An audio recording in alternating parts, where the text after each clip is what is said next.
Mga kababayan, ito ho. Ipapakita ko sa inyo. Galing dun sa amin mga kababayan, mga kantingero dyan, Luzon, Visayas, Mindanao. Ang sabi ng katutubo sa amin na Igorot, Babaylan, ay pinagbabahayan daw ng kwanito, duwende, diwata, yung mga iba nagsasabi. Tapos may nagsasabi din mga kababayan na ito ay diamond.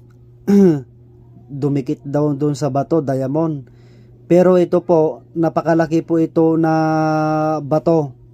Napakalaki po ito na bato na nakuha po doon sa tubig tabang, kung tawagin doon sa amin. Ngayon, yung bato na yon ay gustong alisin ng mga igurot doon sa amin, ay nagkakasakit. Kasi may marking siya. Hindi ko lang na-videoan yung marking niya. Yung marking niya mga kababayan ay parang Chinese o ano, kung ano man yon. Ngayon, kinuha nila ito.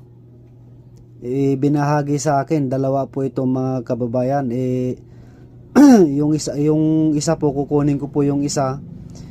Yung mga iba mga kababayan, kung sino yung mga willing dyan, ito po yung isa mga kababayan.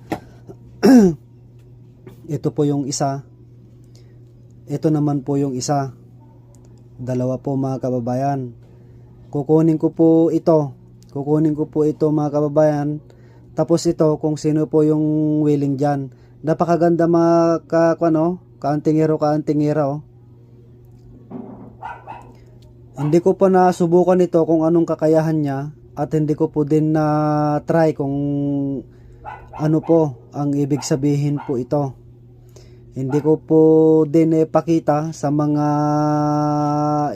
eksperto sa amin kasi gawa ng kakabigay lang po sa akin ito.